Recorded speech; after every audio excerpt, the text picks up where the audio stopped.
Okay, let's get going. We've waited enough time for everybody to get through the waiting rooms. Hi, I'm Jim Little. Welcome to the CAIDA seminar series. Today we have with us Helge Rhodin, who's going to talk about playing with visual AI. And so I guess he has his blocks here to play with already. Helge is an assistant professor at UBC, associated with the Computer Vision and Graphics Labs. Down below, you see on a slide there. He joined UBC in the fall of 2019. His research interests range from computer graphics and augmented reality and 3D computer vision to machine learning. Of course, if he's doing graphics and vision these days, he can't avoid that connection. Just to continue with his bio, before coming to UBC, he was a lecturer at EPFL in Switzerland and a postdoctoral fellow there and researcher in Pascal Foua's computer vision lab. Helge received the BSc and MSc degrees in computer science from Saarland University, supervised respectively by Philip Slusalek and Sebastian Hack, and also with, for his MSc, I believe, Michael Boyce and Joachim Weikert. He graduated with a PhD in 2016. His thesis was on motion capture for interactive virtual worlds, and he was mentored by Christian Theobald and Hans-Peter Seidel at the Max Planck Institute for Informatics. So without reading his abstract, we'll start here. I think you have access to the chats, and you can also raise your hands. Helge welcomes questions for clarification during the talk, so he doesn't continue for an hour. But so please participate, and we'll try to monitor it and allow you in to answer the questions. Okay, without further ado, Helge. Awesome. Yeah, thank you, Jim. Thanks for the introduction. Thanks for the detailed introduction indeed. And yeah, let me state, of course, all the things I show. I don't list all the authors all the time, but you've already seen some names in the intro from Jim. There are, of course, a lot of collaborators, and I will show them at the end. But yeah, let's get started. So I didn't really think of a big picture, big talk topic, but rather I want to show you a bit what I'm doing, what I find interesting. I hope you're going to find it interesting as well. And I'm going to put it into the bigger picture. So talk a bit about social implications and where I see this whole field going. And like Jim said, I try to not bother you too much with details. So if you want to know a detail, feel free to interrupt either in chat or raise your hand and then speak up. Or if we don't notice your question, then simply unmute yourself and ask the question. I think we are a good crowd here, not too big, so we can just keep it interactive. Yeah, so let's get started. I broadly separated my topics into what I did during my PhD at the Max Planck Institute. And to the right, you see roughly where it is on the world. So this was in Germany on the other side of the world. And I started my PhD with character animation, gesture-driven character animation here. So we are trying to use the human body model and somewhat transfer it onto this virtual sheep. And this was really my whole motivation for doing all this motion capture related work you're going to learn more about in the next slides. So what can we do once we digitalize human motion? How can we use it for animation? And even for the character side as well, if you want to animate a character, you need a virtual model of that character. And here computer vision really comes into play. How can we create these models, these virtual worlds, just from videos or simple input modalities? Yeah, so first I started playing with these characters, and then throughout my PhD, you could say I did more serious stuff on how we can capture these. One of my favorites is a work I called EgoCap, egocentric motion capture.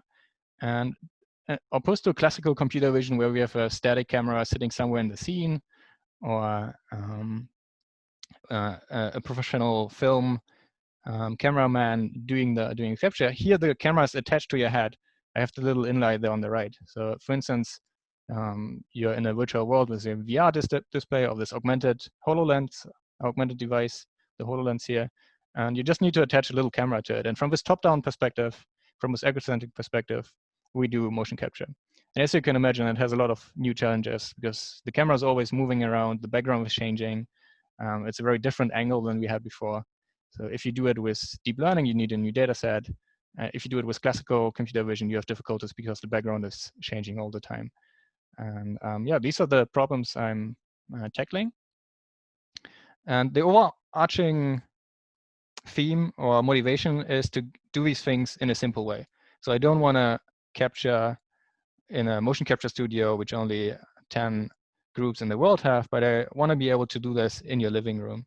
And another work there is this work we had at SIGGRAPH 2017. You see it on the left. We do full body motion capture. So that is reconstructing the 3D joint location of the human body in the real world, and then mapping it to virtual characters. So this 3D pose estimation, we do it from a single camera, from a webcam, as you see on the left.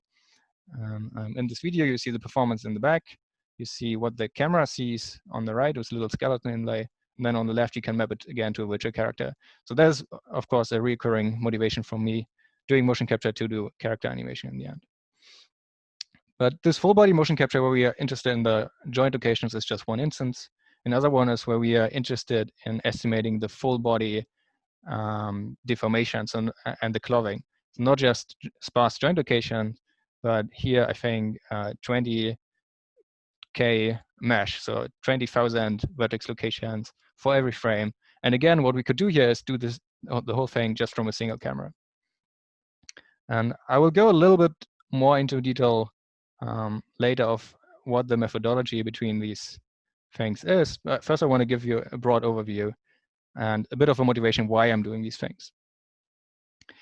So a bit more detail on the AeroCap and this mobile motion capture I showed before. This is really useful to going outside into your living room, but also outside. For instance, if you're interested in capturing your motion during biking or any other sports activity, you cannot do it in a confined volume. You somehow have to capture motion over large time spans, but also spatial distances. So a static camera doesn't work. And that's why we have this mobile setup on the left. You can see the same, which works with a webcam. We can also do with a mobile device. Let me state here, I'm not looking into embedded systems. So this thing is running on a server. It's just recording with a mobile phone, streaming the whole thing. It's just a demonstration of what you can do. And yeah, other people look into how we can embed these deep learning models we design for mobile motion capture, how you can actually run it on the phone as well. But yeah, so I try to design algorithms which can be applied in mobile scenes, which can be applied outdoors, but I'm not necessarily integrating them, of course. That would be a little too much, but I'm super interested in collaborating with people who can do these things. Also, well, I like to do sports.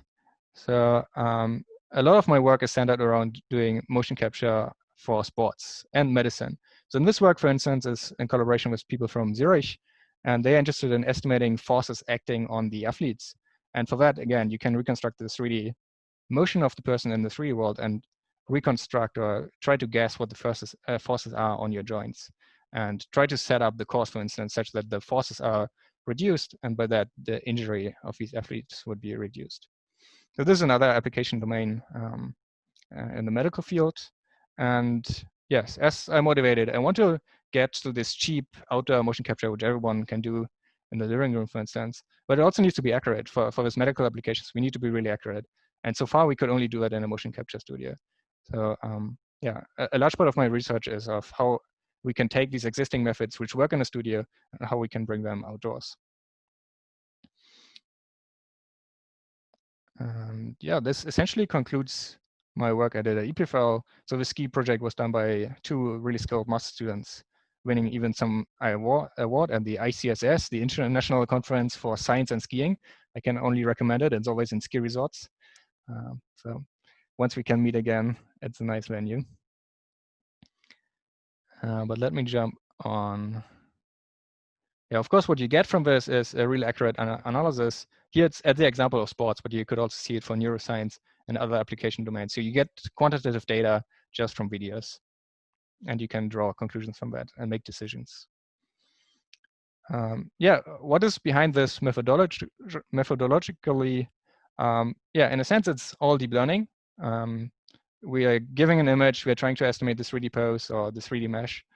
And then it's all about finding the right neural network, finding the right representation, and having actually a data set which has the annotation, so which has 3D pose annotation given an image. And in itself, there are some challenges But I want to, yeah, a bit later I will dive into this. So in a sense, I see this as curve fitting. So a relatively simple task. Given a function f, we need to find this function. And if you have sufficient data, it's an easy task. The challenge is really, what if you don't have enough data? And that's what I'm going to dive into next. Yes, this was a common theme at what I did at EPFL during my postdoc. So that's now 1 to 3 years ago. Here I looked into the topics of view synthesis, how we can do motion capture from personal drones. Yeah, on the left you see the view synthesis. So given a single image, we're trying to synthesize a new view of the object that could be used in telepresence and telepresence applications. For instance, in a situation like this, we wouldn't have to talk in 2D, have a 2D video stream, but we could have a 3D representation of myself, and you could actually look at me from a different angle, or we could actually make eye contact, these kind of things. Yeah, and yeah, I looked a bit at personal drones. Again, the skiing theme comes back. And I also started looking in neuroscience. That's something you might be interested in as well. How can we apply these techniques we developed for human pose estimation on the fruit fly, for instance, in this case? And then you compare it with, for instance, microscope data with neural activation and do interesting conclusions between the relation of behavior of your animal and the neural activation, or whatever not you can measure with the devices you have.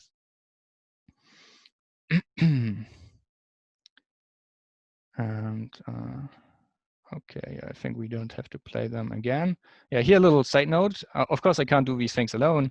I know pretty well of how we can get the 3D pose of things or the 3D shape of things given an image, but I don't know how to capture at really high resolution, very small objects. These fruit flies are just 2 to 3 millimeters long. I don't know how to capture neural activations in the brain of the fly.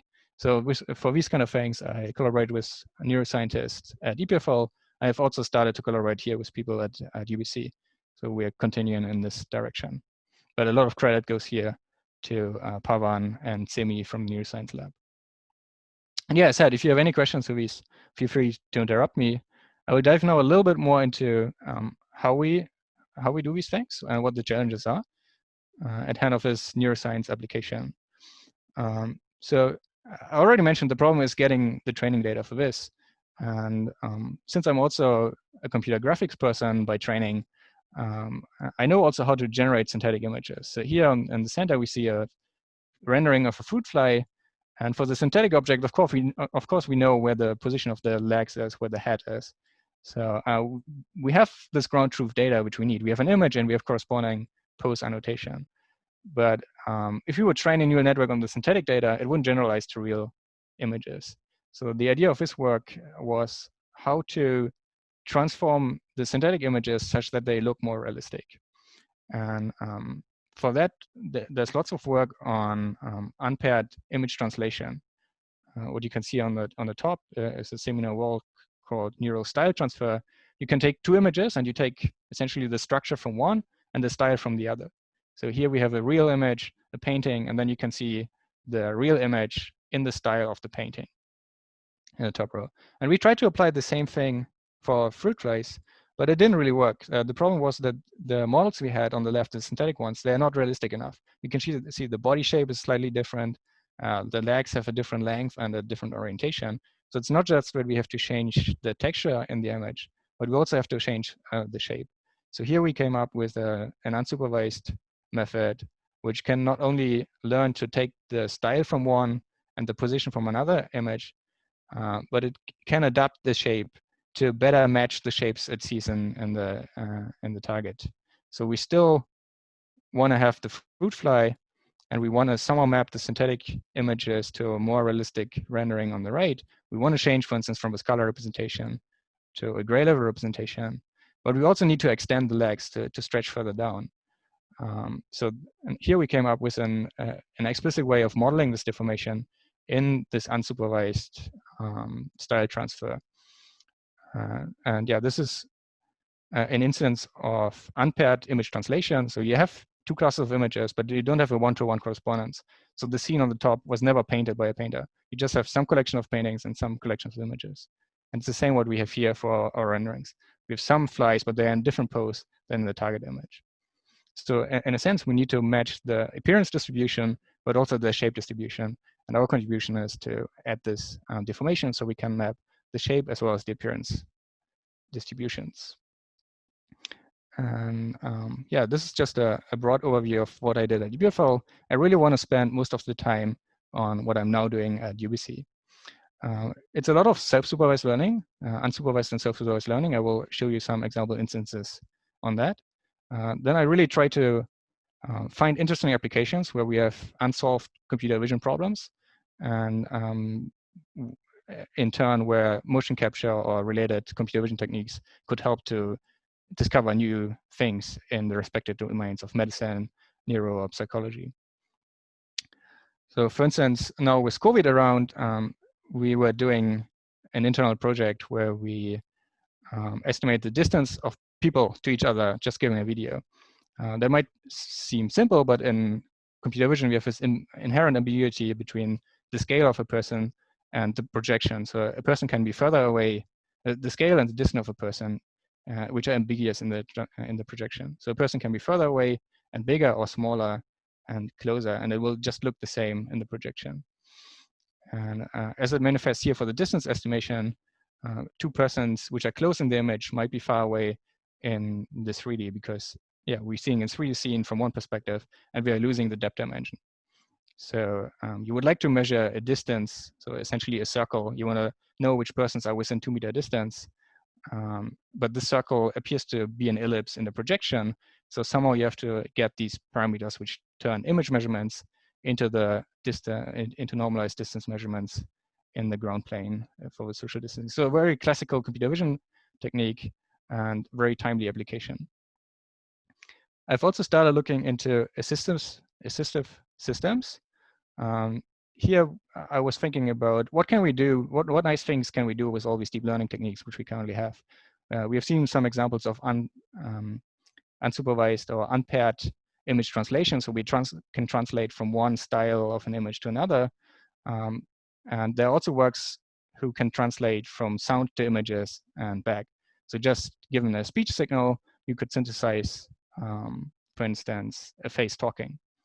And here we dive into a similar application. What we target is that we want to help people who can't hear. So we either a completely deaf person or with some hearing deficits, you cannot perceive sound at all. So can we somehow, the idea is, can we somehow visualize sound by generating a video? And yeah, I'm also looking into alternative sensing modalities, more on that in a second. Let me dive a bit into this assistive systems. I said the idea is to translate audio into a visual setup. And I think I should just jump one slide. And people have used that before. So people have used faces to visualize high-dimensional data. This is the whole idea. We have audio. We have a person who can't perceive audio. How can we make it visible? How can we make it transparent to that person? And people have looked already in the 70s of representing high-dimensional data with faces. So the whole idea was here to map this audio signal to a face or to a digit or to some other visual signal which we can decode as a human. So let me play with. You should also be able to hear the sound if everything went wrong. Maybe you can confirm once. 1 second. Okay, let me play it like Before Thursday's exam, review every formula. So this is one sentence spoken. Could you hear that? Yep. Okay, perfect. And now the task we follow is taking this audio signal, we translate it in a video where every frame encodes a sound part or a small segment of the sound signal. So this happens if you map it to MNIST digits, to digits from 0 to 1. We can also map it to faces. Of course, if the audio would be speech, then you could simply map it to a lip motion, or that would be the most natural thing to do. But actually, a lip motion doesn't contain the whole audio signal, and even not the whole signal. So some sounds, some phones sound different, but they look the same when you speak it with your mouth. So not the whole content will be encoded in lip motion. Here we really map to the entire face. So some part of the audio signal might be mapped to the background or to the direction the person is looking. It's just a representation of the audio signal. And yeah, this is the first proof of concept. So again, we use some Before Thursday's exam. unsupervised learning approaches. 1 second. So we have somehow an autoencoder structure. We start from the audio signal, we do some frequency analysis, and then we have an audio encoder that maps to some latent code, and again, a decoder. So this is a classical autoencoder where you're trying to find a low-dimensional representation of your signal. In this case, it's an audio signal. And now to synthesize the video, we learn a second autoencoder for the video, and then we connect the two. But somehow we have to ensure that first the video plays smoothly. So we have a smoothness constraint here in the audio latent code. And also we need to make sure that the audio signal is somewhat connected to the video. There's no semantic correspondence, at least the way we set it up. But we need to make sure that the information from the audio encoder is somewhat preserved in the image. And how we do that is with a cycle constraint. So we start from the audio signal, we do the frequency decomposition, we map to the audio latent code, and then we simply take the audio latent code, we feed it through the visual encoder, encode an image, decode an image again, and then map it back. So we have a cycle constraint that once we go from audio to video and essentially back to the encoding of audio, we want to end up at the same location. And that means that we can preserve the information which is contained in the audio signal. So relatively basic and by now standard machine learning techniques. And by that we can learn mapping from audio signal to video. And hopefully in the future apply this to learning. So I really imagine a child or a baby who is not able to hear, by putting a smartphone to the baby with this application on it. Whenever something happens, something drops, or the parents speak a sentence, you would see the corresponding visual translation. And as we learn how to hear, the child could really learn how to interpret these visual encodings and get a sense of what's happening around in the audio domain. Yeah, so this is an overview about these kind of assistive systems I'm trying to build. Another thing I briefly mentioned is the telepresence. So again, changing gears here. How can we learn more human models which are photorealistic? And this is a joint project with Sidney Phelps because he has this cool display. So I built models of the human. Here you see one from 2018. That's why it's still a little blurry. By now we can get much crisper reconstructions. But we have a model which we can turn around. We can even change the appearance. And now the interesting thing is how can we map this to 3D displays and then really get an immersive experience of these figures. Why is it not playing? So this is the display Sidney has in his lab at UBC. It's essentially a spherical projector, and the projector knows where the person is. So there are also a lot of interesting computer vision aspects there. Currently, it's a marker-based system, so you have to have a special goggles. But in the end, you could determine where the person is and then render the view of this person, which really arrive in the correct perspective so that it is perceived as a real person. So when you change your head, it should change the perspective and give you a really nice immersive feeling about this 3D scene or about the person you are speaking to. So this is how we try to combine the expertise of my lab and Sidney's lab. Yeah, I'm jumping relatively fast here just to give you an overview. We'll look a little bit more into methodologies later on. I'm coming now to the scale problem again. This inherent problem of computer vision that given a video, we don't know how tall a person is or how far the person is really away or how far two persons are away. And yeah, I was working on that for a bit. And we had this idea that, okay, if you have a scale estimate in your image, if you know there's a car next to you and you know the size of the car, or here in this case, if you would know the size of the tiles on the ground, you could make a conclusion how tall the person is as well. But often you don't have any such reference. For instance, in this image, the tiles are very irregular. You don't know what the size really is. But there's one thing in the world which is always around us, and this is gravity. So can we use motion and gravity to break this ambiguity, to break the scale ambiguity?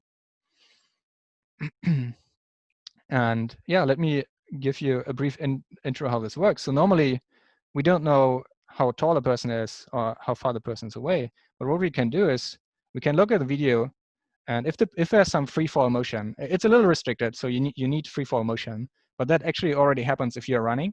There are certain phases during your gait where you're completely in the air and you will follow Newton's law of motion. So what we do is that we capture the 2D motion by classical or by existing 2D pose estimation techniques. We look at how the person jumps in the image, and by this we can calculate back, because we also know the frame rate of a camera. That's actually pretty accurate. So we know the frame rate, we know gravity, it's a constant on Earth, more or less, depending on where you are. And these two measurements, we can reconstruct the 3D trajectory and then reason back of how tall the person is. It's relatively simple equations. In a sense, you estimate the acceleration in pixels in the image, you know the acceleration of gravity in the 3D world, and this gives you a ratio between pixels in the image and actual measurements in meters, so metric reconstructions. A pretty simple technique, but quite effective. And I was talking to people at the conference, and one person told me that actually the same techniques are used for estimating the size of meteors in physics. I'm not quite sure. I haven't found that reference, but it seems like the same techniques apply there. So you can use gravity as a scale reference. And I already mentioned this social distancing. It's of the same class. So we want to estimate not the height of a person, but in this case, the height and the distance in the ground plane. It's a lot of classical computer vision. It's a classical computer vision problem. So what you could do is you could derive vanishing lines and points and lines, estimate the ground plane, and then find a mapping from this ground plane to the image, or essentially in the other way, you find a mapping from the image to this bird's eye view or to the ground plane. So that's essentially what computer vision has been doing for years. It's a nice application to, for instance, allow research on social distancing. Like, is social distancing really effective, and how effective is it? We could mount cameras here and there and then measure the adherence, the compliance with social distancing, and perhaps we have some way of measuring also the infection rate in that area. So if you would do it at a large scale, I think you could get some numbers on that. It's a really interesting problem. We did an internal hackathon for 2 days. It was quite fun. We had new students coming, or those who are supposed to come.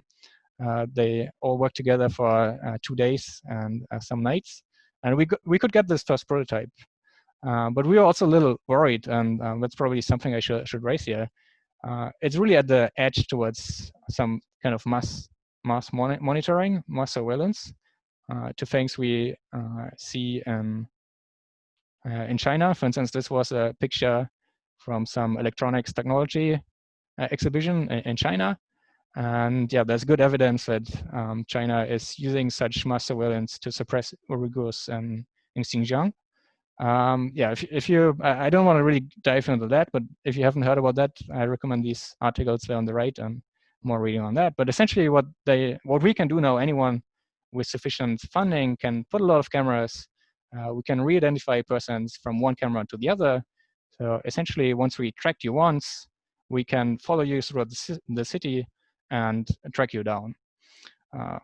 Pretty scary thing. It caused some also waves into the scientific world. So for instance, in the computer vision community, there was this Duke MTMC data set, and it was taken down because people were using it for this person re-identification, and it was used by Chinese companies who are linked to these actions. So it's pretty terrible. And I'm a little worried that if we would pursue these directions of the social distancing and similar directions, we're getting really in a bad spot here, and essentially helping forces on the world who want to exploit these technologies to be able to do so. So it's a critical thing. I'm happy to discuss more about that.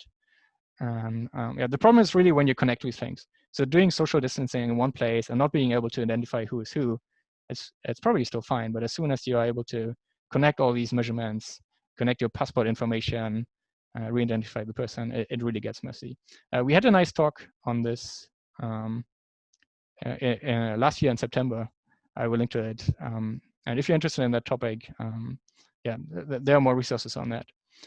I want to go again to these topics I presented and see if it's really good things or bad things. For instance, if we go back to the scale estimation, I was super excited about that. Oh, well, we can use gravity to break this scale ambiguity we have suffered so much. But now we can just go to a YouTube video, and that's in fact what we did. I mean, we checked with the author of the video, but that's also how we have the ground truth of it. But we can take a YouTube video and we can estimate the height of the person. And yeah, height is a biometric information. So one conclusion we can draw is that height estimation, that blurring a video is actually not enough to preserve the identity or privacy of that person, because you can get a lot of information just from watching the motion of the person, such as the height. And you can rule out, well, it's not a one-to-one matching between persons, but you get a pretty good idea who it was or who it could not have been in the video. So if you have videos and you're thinking you're removing all the private information by face blurring, that's not the case. You have to do more. And yeah, I was jumping a bit here. We had this nice talk in the seminar series. So if you want to discuss of what can be done, there are pretty nice references from Ivan Selinger. And yeah, I think what we have to do is essentially we have to define social norms and laws which counter these things which you don't want to do, because there are techniques, that technology we can, where we have dual use. So this is what we for sure we have to do. One thing I'm trying to do personally is to find alternatives. So if we ban cameras on the streets, maybe we want to have an alternative. Maybe we still want to know where a person is, but we don't, and how many persons there are. For instance, we want to detect a car accident on a junction and then automatically react to it. That's a nice thing, but maybe we don't want to have the camera there to be able to track the person. So one thing I thought about is how can we provide alternatives to these technologies we don't want to apply for good reasons. And yeah, one thing I'm looking into is other sensing modalities, other cameras. Most of my work has been on color cameras. There are also some distance-based cameras, but they have the same privacy issues. Other people have looked into radio waves. What we are looking into is sound-based estimation. It's harmless. You can, well, I'm talking, so nobody's harmed by that, unless I'm screaming. It's relatively low resolution, which usually is a bad thing, but in this case, it could be a good thing, because we will not be able to reconstruct details such as facial details. Hopefully, we will just only get where the person is, maybe what the person is doing, but not exactly. So there's a lot of uncertainty in that. And it's actually, there's a physical limit to what we can measure based on the diffraction limit. And they're also low cost, which is great, and they can be fabricated in small scale. So what you see in the center is an acoustic camera. So it's it's like an image sensor where you have several pixels, each of them measuring the amount of light coming in. In this case, we have a microphone measuring the amplitude of the sound wave. And yeah, you can arrange it in an array, as you see in the middle. What we imagine is a much simpler design. We have very few sensors, maybe just a stereo pair, just two microphones. Like we humans have it, right? We are pretty good at localizing sounds. If I hear something dropping behind me, I roughly know where it was. So we want to have the same capability, and probably with an active component. So we want to have a transducer and emitter which sends out a sound wave, and from the echo, a bit what bats are doing, or what is done in for ship localizations. We want to have this echolocation. And yeah, we built a first prototype, but so far this one is not 100% running. We're still doing measurements on getting the electronics right. So what we do so far is simulations in a very simple environment. This, by the way, in collaboration with Robert, and the main person behind this is Tim, master student. We do everything in 2D and in simulation. So on the left, you see our simulation environment. We have a couple of simple geometric objects. We have our sound wave. It was started from a speaker on the bottom. And now we simulate how the wave propagates through the scene. And imagine we have two receivers in the bottom. From the response of this sound wave, we are trying to reconstruct what's going on. And yes, here we have a simple example, just a cube moving around. And from the response of the sound wave, reflected from the cube at different locations, we can train a neural network to give us the output, because we have a training set with input sound waves and well, the output, the location of the cube. We tried different representations. What worked best is distance-based, assigned distance-based representation. So here color indicates the distance to the cube, and it's able to roughly localize it in the corner. And essentially we see what we wanted to have. We can roughly localize where the cube is, but we don't really know anymore whether it's a cube or some other object. So we have a few questions in the chat before we move on. Yes. So the first, did blurring not affect your models? That was in relation to which part I was talking about. Did blurring not affect your models? Yeah. Can you specify? That was for the height estimation, I believe. So let me go back to that. Sure, if the person who asked the question wants to unmute and talk, go right ahead. Yeah, so that was related to the height estimation. And we are estimating the whole skeleton pose of the person. And essentially what we need to have for this analysis is the center of mass of the person. So there's a little bit of math involved. But essentially, the projection of your center of mass with some mild assumptions. Yeah, well, we make some assumptions there, but we need to know the center of mass. And we compute that by estimating the whole skeleton of the human, and we assign a weight to every body part. And by that, you can infer back where roughly the center of mass is. So there's some studies, for instance, that the body mass, you don't know the absolute mass of the body, of course, but the relative distribution of the mass is pretty uniform across subjects. So we use that to be able to estimate the center of mass. Mm-hmm. And yes, if you have the face blurred, you wouldn't be able to localize it very well. But we could also build this model without the head. And anyways, the head is always very close to the body. So I don't think that would affect a lot. You would literally have to blur the whole person out, I think, and maybe add a little bit of jitter in the vertical direction. That could help to counter this this technique. Okay, and there's Project Soil. I'm not aware of this. To be honest, I guess this is related to the social distancing. It was really a quick project we did a week and a half ago. We did kind of an internal hackathon. We just tried to get something working, and we didn't really try to look too much around. So if you want to elaborate what this project solely is from Henry,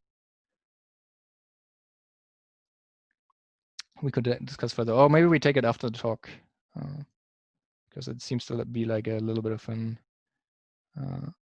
more distant question. And there's a question for the audio to video translation problem about the contrastive loss. That seems to be a good question, because also one of the reviewers was asking that.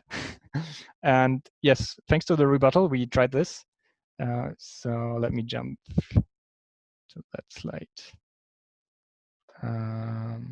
So this is, I believe, in relation to the audio to video, the audio visualizer. And we have a smoothness constraint.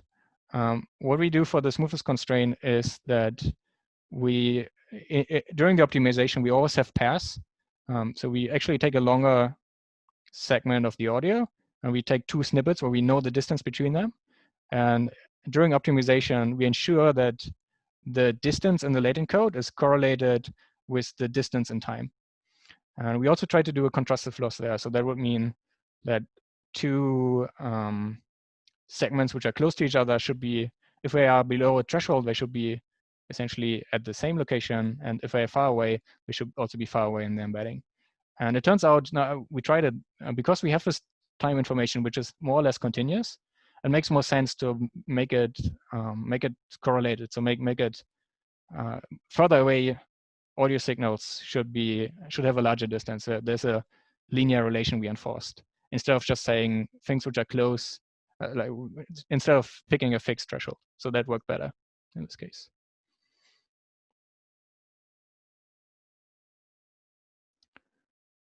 All right. Yeah, let me continue. And then we can discuss in more detail. It's really interesting to discuss, I think, what we have to do to transform a video such that we really hide identity information. I think that's going to be a longer discussion. So let me continue with what I'm doing at UBC. So this was this project where I was like, oh, help, I'm doing this motion capture. That's a bad thing. Let's do something better. So we are looking into alternative sensing modalities. And it's actually also linked to a project I did during school. We had a robot which was sensing with ultrasound, but a very simple sensor where you just have one emitter and one receiver, and you measure the time it takes for the sound to return. And already back then we thought, oh, somehow we need to get more out of this. But well, I didn't have the tools at school, and we didn't have deep learning probably to do it in an easy way. So here we're really trying to reconstruct the constellation of the scene, not just the first object, but it originates from back then. So I'm really looking forward to seeing real-world experiments on that. But yeah, let's talk a bit more about methodologies I'm using. I was explaining that I have these deep neural networks I'm training, and if you have enough data, it's all fine. The fun I'm currently having is really to play in the case where you have no data or very few data, and then you can do things like unsupervised or self-supervised learning. So let me give you some examples about that. This is work by Farnoosh and together with Jim. We're co-supervising Farnoosh, and she's working on this problem of estimating body parts of persons. And in this case, we're assuming there is no database of humans with Keypoint annotations, but we want to train the network to figure out by itself how a person looks like, what body parts the person is composited of, and how these body parts look like. And yeah, I will just give the course idea. The idea is really that we have an autoencoder, and usually in an autoencoder, you start from, let's say, an image. You have some convolutional layers, and in the end, you map to a hidden embedding, like we did for the audio signal, which is compact. So we make it small such that the network has to learn something useful. We learn a compressed representation of the image, and then we decode again to the image. The idea here is that we not only learn a compressed representation of the image, but we learn one which has spatial meaning. So we compress the image not in a global vector, but into local parts in form of little Gaussians. So we have the network predict Gaussians and the color, and then reconstruct the image again from the embedding it predicted. So it's, in a sense, it's a spatial embedding. And by showing a lot of images and a little other tricks from self-supervised learning, you can make the network really learn the structure of the image. And then you can do things like taking the location of the body parts from one image and taking the appearance of the body parts from another image, combining the two. So as you can see here, we have the person on the top, but the colors of the shirt from the bottom. So we get a disentangled representation. This is only the start of this project. We're currently learning a hierarchical representation based on that. Essentially, what you see here is a version of a CVPR paper by Lorenz and colleagues in 2019. Yeah, here just to showcase what they were able to do, giving these sign language speakers. So again, it could also be helpful for hearing impaired. They get this pose as, well, it's many images. Let me decipher it a little for you. So we have a source image on the bottom left, and we're estimating the key points of that person. We also had other videos here on the top row. We were also estimating the key points, but they are not visualized here. And we take the key points from the person on the bottom, and we take the appearance from the person on the top. So maybe just focus on the 4 images on the left. We take this person's key point locations and this person's appearance, and you get the synthesized results here. And just to visualize that it generalizes well, you have these other recordings on the right. Yeah, let me play this again. And yeah, so by a completely unsupervised approach, you were never inputting any information that there's even a human in the image. The only thing you specified was the number of parts you want to have. You get this abstract representation. And that's really what I meant with training computers to see. So you're really just setting up the system such that the computer can learn a representation of the visual world by itself without giving key point locations, for instance. And yeah, following this principle, I had another ongoing project with visiting students from Fudan University. Yeah, very skilled student, and it's the same principle. We are trying to set up an autoencoder and learn something about the scene. In this case, we are interested in decomposing the image into several parts. So instead of just learning an autoencoder, which is spatial in Fanush's case, we learn an autoencoder which first encodes every part individually and then synthesizes the whole image in the end. And to get the correct image output in the end, the network has to learn which object is in front of another. And the whole trouble is then essentially to put it in this deep learning framework to make this process differentiable. So essentially having a differentiable occlusion model. That takes back to some earlier work I started doing in 2015. How can we make the occlusion phenomena, which is inherently binary, either you see something or you don't see it, so it's not differentiable by nature. How can we make it differentiable? So if you're interested in that, have a look at some of my papers from 2015 and 16. And this was not meant in the age of deep learning, but it turns out that it's very useful. Yeah, just a few more slides before I conclude in this direction. Also, this telepresence applications I mentioned, these were also derived by self-supervised learning. And just the principle behind that, if you have a recording of multiple videos, you can train a network given one video to predict another view. So here you see the setup on the right. We have 4 videos. We give only one input image to the neural network, and we ask the network to predict one of the other views. And if you parameterize it in the right way, you can make the network predict an arbitrary view. And again, like before, it really matters how you structure your network at the embedding stage. What we use here is a technique invented by Hinton, I would say. Others have used this as well. Instead of having a vector encoding or the spatial encodings I mentioned before, we encode here into a 3D space. And whenever you want to decode to a novel view, instead of giving the network the parameter of the rotation, you explicitly rotate the embedding. And by that, you can make the network learn a very rich, in a sense, geometry-aware embedding. And we could show that this is good for estimating 3D pose. But I think I'm running a little over time. I would really like to have some more discussions. So if you like, we can dive into that more. But it's just one more example of how we can combine unsupervised learning with a little bit of self-supervision and make the network learn something about videos and images just by itself. So let me skip a few slides. And yeah, essentially come to the conclusion. Yeah, maybe I showed this output of it. I'm interested in doing the computer graphics application. So being able to visualize a person from a different view is pretty impressive and useful for telepresence and the like. But in this paper, actually, we were interested in learning a representation which is good for pose estimation. So normally you would go straight from the image and then predict 3D pose. And we could show that this learned representation, just by self-supervision, by having the network watch a lot of videos, we can learn a representation which makes it easier to map to 3D pose. And yeah, with that, I will conclude my talk. So I'm interested in motion capture and all the things around it, applications and computer graphics, but also in neuroscience, other life sciences. I think there's a huge gap which we can bridge now. We are able to automate a lot of tasks, and by that get much more data, which we can use for automated analysis of really small phenomena we couldn't measure before. And my focus is really on automating and easing the calibration step using self-supervised learning. And yeah, like playing with bricks. It's really like playing with a different representation, stacking together different things. I really feel like a little kid playing Lego.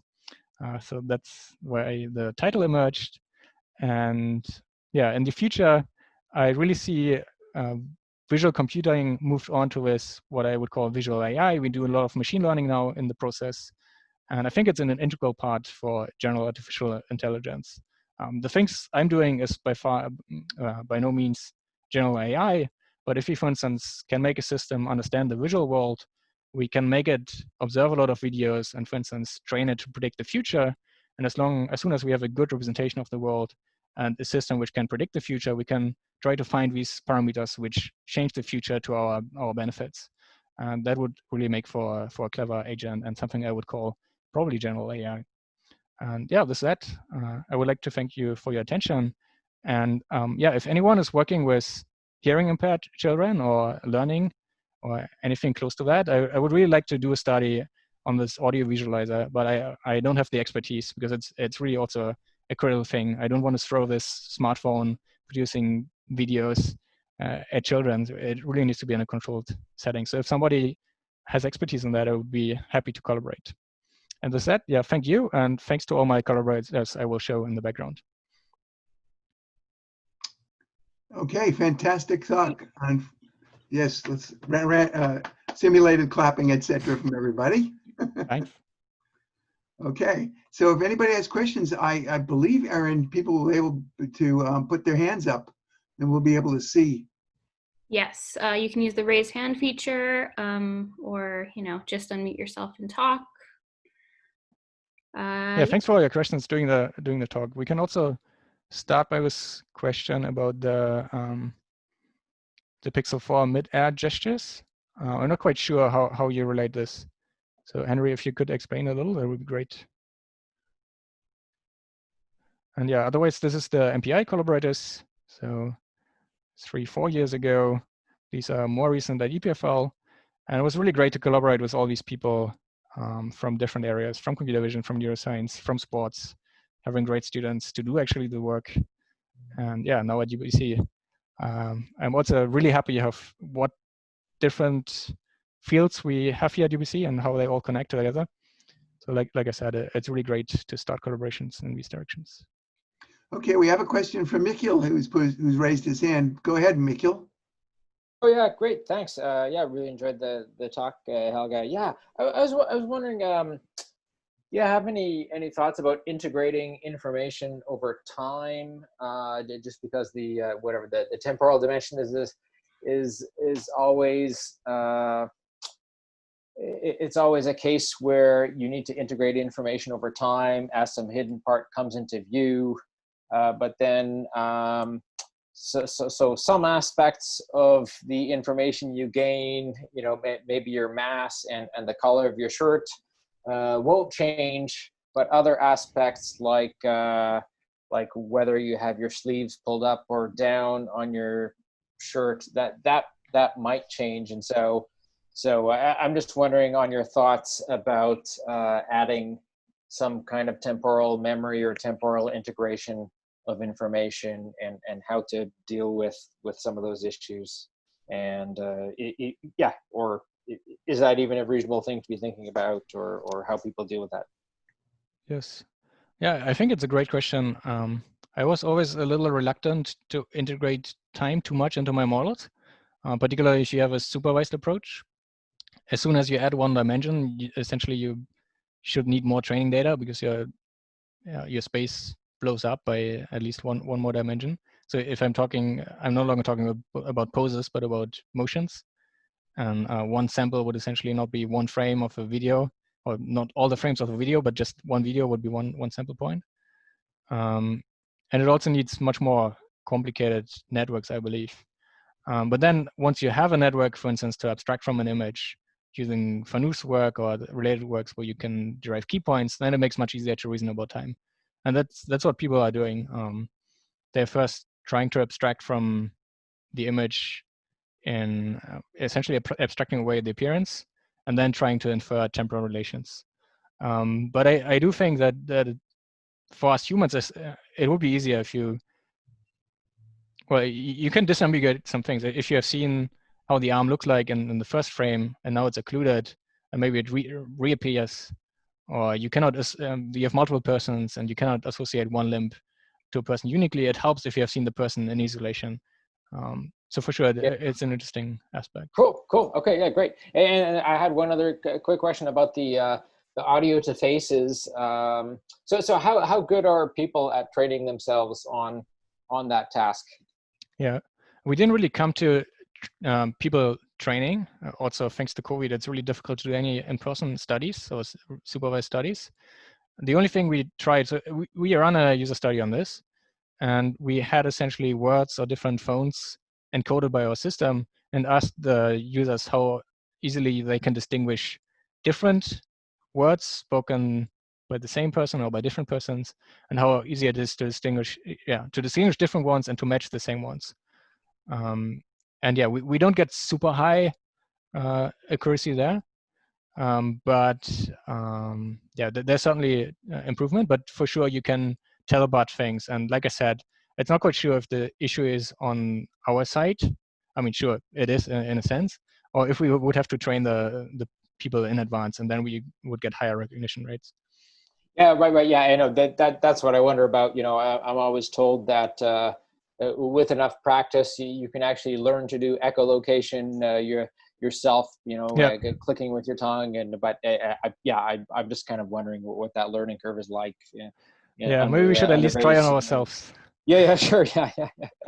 But yeah, we have lots of ideas of how to improve that. I think it's really just a first shot, and I wouldn't even try to give that to people really to play around this. But I guess in a couple of months we will have better systems, and we should be good enough to at least distinguish sounds and. Yeah, sure. Very cool. Thank you. Simple steps. Yep. Great.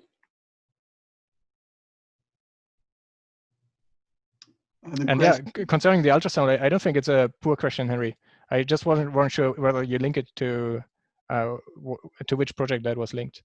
So apparently the Pixel is using ultrasound. I'm not quite sure. I've heard something about also radio waves being used, but I will definitely check that out.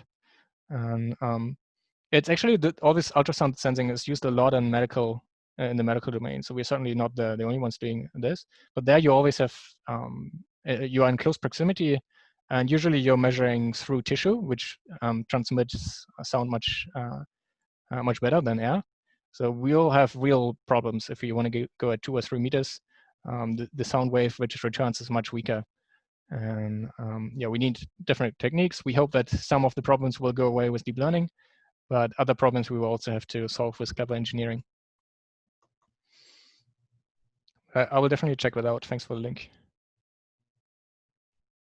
I had a question I wanted to ask about the ultrasound camera. I ran across some experiments from people at Glasgow. I think they were using a passive camera that was accumulating information about reflections in the environment.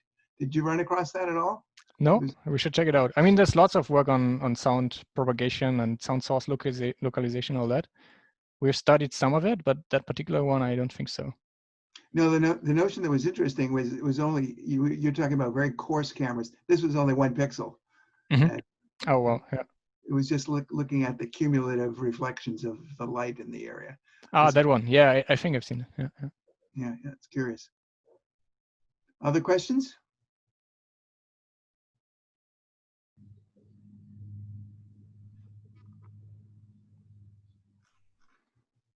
Okay, otherwise, yeah, feel free to also reach out by mail, or even if you're yourself, if you know somebody who would be suited, for instance, for this learning project, send me a pointer by mail.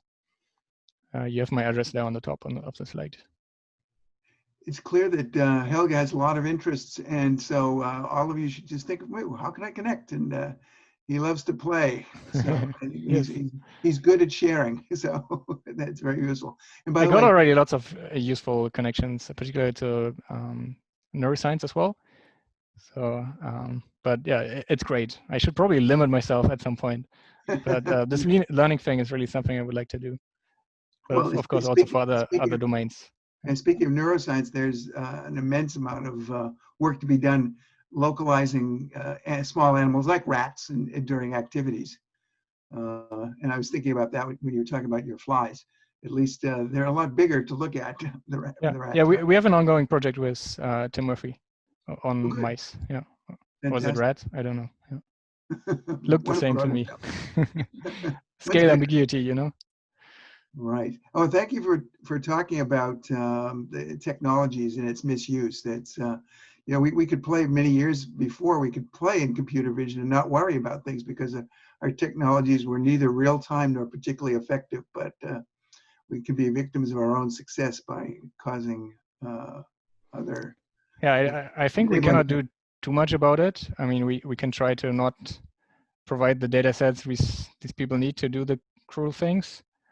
But they can also develop these techniques by themselves. So yeah, I think it's really about finding alternatives and finding a consensus in society for us. What do we want to allow? But yeah, we should be careful of what to do and what not to do. Yeah, lots of issues. Okay, well, thanks very much. We'll conclude there.